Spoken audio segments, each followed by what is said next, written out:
Mga kabunyog, mga kababayan, magandang araw po sa inyong lahat. Welcome po sa isa na namang episode ng talakayan natin dito po sa Tony Enzo Bunyog. Kung hindi pa po kayo nakasubscribe sa YouTube channel kong ito, subscribe na po kayo. Napapanood rin po tayo sa ating Informador Facebook page. Kung hindi pa po kayo nakafollow, follow na po kayo. Dito mga kabunyog, mga kababayan, nagdi-discuss po ako ng topic na hindi ko pa po na-discuss sa ibang platforms. Kaya iba po itong talakayan ko dito. Yan mga kabunyog. Tapos na umano, ayon sa COMELEC, ang investigasyon sa kaso ni Marcoleta. Didesisyon na ng COMELEC. Ayan, matagal na natin itong hinihintay. Ha?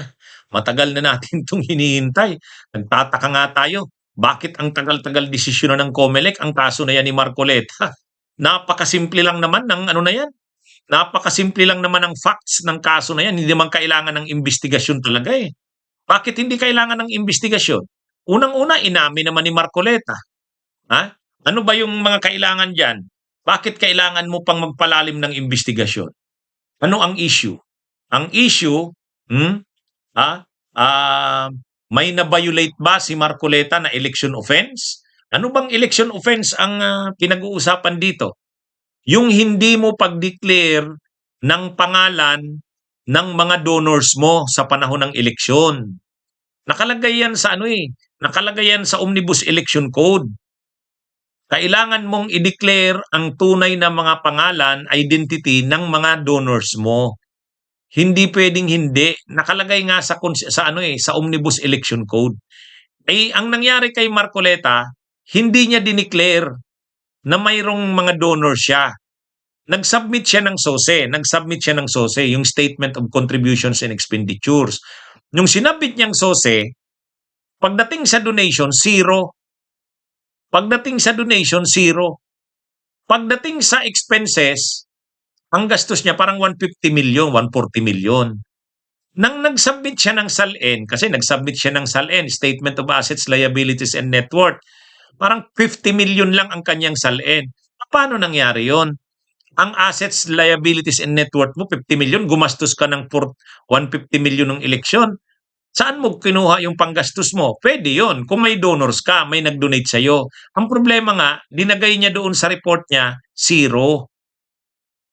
Nung tinatanong na siya, nung naiipit na, mismong sa programa ng Net25 yata yon, inamin mismo ni Marcoleta na, hindi, ang totoo, mayroon namang mga donor sa akin. Yung 140 million na yon, 150 million, mga donors yon, donations yun sa akin, sabi niya. Kaya lang, hindi ko pwedeng i-declare kasi sabi ng mga donors ko, wag ko daw silang i-declare.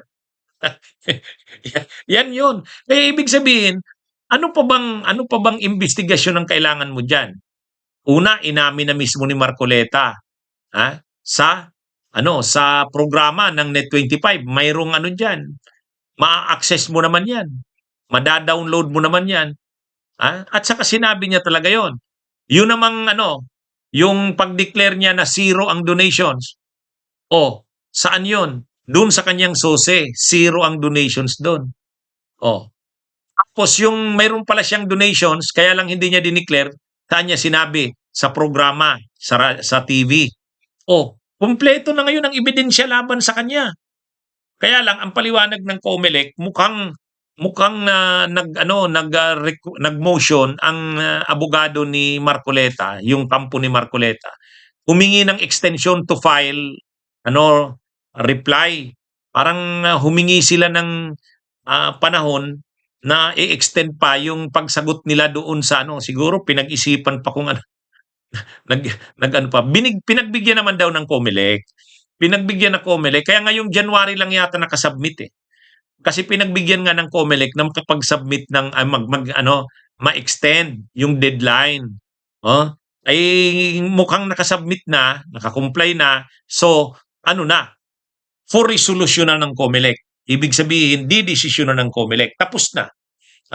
Natagalan daw kasi humingi ng extension sa pag-file ng sagot si Marcoleta.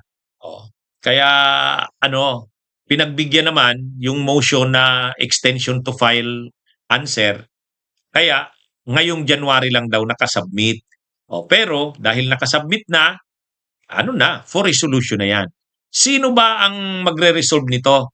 Yung ano, yung office ng COMELEC tungkol sa ano, ah, tungkol diyan sa mga paggastos na 'yan, yung mga election expenses na 'yan.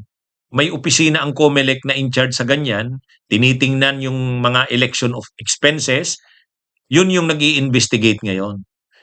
Yun yung lalabas ng desisyon ng findings nila.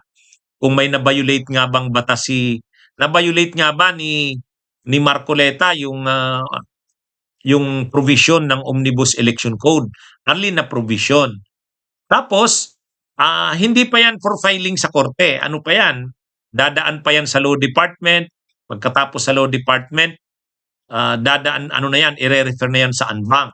Pagkatapos niyan sa Anbank, kaya lang may ano yan eh, kapag napatunayan diyan si Marcoleta na ano, na na-violate niya yung election offense na yan, makukulong siya kasi walang probation yung pagkakakulong diyan at saka ano, hindi na makakatakbo sa susunod na mga elections. Disqualification, perpetual disqualification from holding and from running in any public office. Kasama yan eh sa ang mga election offenses na yan, makukulong ka kahit hindi 6 years yan, parang 2 years, 3 years yan, pero non-probationable naman. Kasi supposed to be kapag 2 years, 3 years na imprisonment, probationable. Pero nakalagay yan sa ano eh, Omnibus Election Code. Pagka ganyang mga election offenses, non-probationable yan. Hindi ka pwedeng mag-probation. At saka hindi ka na makakatakbo.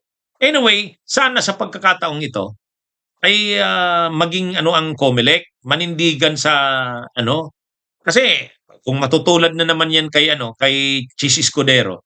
'Di ba yung kay Chis Escudero, ang sabi na naman ng COMELEC, walang violation si Chis Escudero. Eh, ano to eh, nawawalang saysay ang mga omnibus election code na yan dahil sa mga desisyon ng COMELEC na ganyan eh. Ito, obvious naman yung violation eh. Obvious naman yung violation. At saka ang alam natin, may final ding perjury case kay Marcoleta dahil din sa ganyan. Pero yung perjury case kasi hindi sa COMELEC yun. Ang sa COMELEC yung Omnibus Election Code, election offense. Dahil nga dun sa hindi mo dineclare yung donors mo sa panahon ng eleksyon, yung gastos mo sa eleksyon. Actually, napakalinaw nung violation dito. Kaya kung ang COMELEC ay ang findings dito ay papalusutin si Marcoleta, nakakahiya, nakakasuka na ang COMELEC sa ganyan. Kapag pinalusot nila dito si Marcoleta, kasi ang linaw-linaw ng provisions ng Omnibus Election Code sa bagay na yan. Anyway, abangan natin, sana ang COMELEC ay mag-decide ng tama dito sa na to, kaso ni Marcoleta. Hinihintay na lang natin kasi for resolution na. Malamang nga ano na yan, malamang baka yari na yung desisyon, ilalabas na yan. Kaya abangan natin mga kabunyog, mga kabayan. Pero sana sa pagkakataong ito, ang COMELEC ay ipatupad kung ano ang batas. Kung ano ang batas, ipatupad. Hindi yung napakalinaw naman yung paglabag dito sa Omnibus Election Code eh. Itong nangyaring ito kay Marcoleta. Kasi ang yabang-yabang niya sa pagsabing hindi ko dineclare kasi sabi nung donor ko ayaw nilang ipa-declare ang pangalan nila. O paano yan? Ay hindi nga pwede yun kasi yan yung nakalagay sa batas eh. Hindi mo pwedeng hindi sabihin hindi nga pwedeng alias, hindi nga pwedeng sabihin mo doon anonymous, hindi nga pwedeng sabihin mo doon na alias lang eh. Nakalagay yan.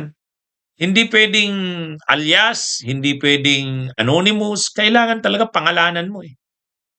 Yan yung nakalagay sa Omnibus Election Code. Kasi nga yan eh, kailangan na yung mga donors malaman at ito bang mga donors na ito ay baka foreign donors yan o baka may mga kontrata yan sa gobyerno, bawal din yun. Kaya kailangan i-declare talaga. Ay nangyari kay Marcoleta, hindi niya dineclare kasi sabi daw ng donors niya, wag daw i-declare. Pwede ba yun? Okay, mga kabunyog, mga kabayan, magandang araw sa inyong lahat.